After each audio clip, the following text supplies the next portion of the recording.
அவங்க இங்கிலாந்து டீமே all out ஆகி கூட ஜோ ரூட் வந்து அவுட் ஆகலை. அட பஞ்சு. இந்தியா அயர்லாந்து சீரீஸை தோற்றதுக்கு அப்புறமா நான் வந்து ரொம்ப டிசப்பாயிண்டடாக ஒரு வீடியோ வந்து போஸ்ட் பண்ணியிருப்பேன். அதுக்கப்புறம் எனக்குள்ளே நான் என்ன சொல்லிக்கிட்டேன் அப்படின்னா, இங்கிலாந்து சீரீஸில் திரும்பி என்னைக்கு இந்தியா கெத்தாக ஒரு மேட்ச் ஜெயிக்கிறாங்களோ இதே டீமும் இப்போ பெருமையாக பேசணும் அப்படின்னு நினச்சேன்.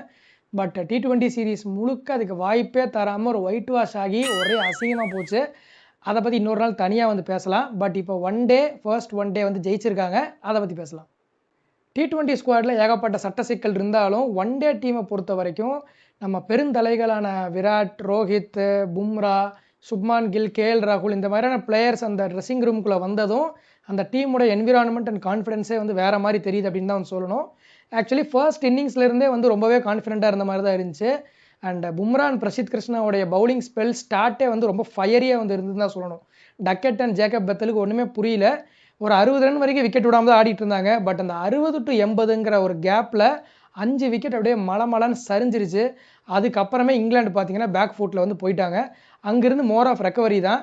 பட் இந்தியா நினச்சிருந்தா அவங்கள லெஸ் தேன் 200 பொட்டலம் பண்ணியிருக்கணும் at that point. But Joe Root and Liam Dawson ஒரு அவுட்ஸ்டாண்டிங்கான பார்ட்னர்ஷிப். அதனால் ஒரு 258ங்கிற ஃபைட்டிங் டோட்டலை வந்து போஸ்ட் பண்ணாங்க.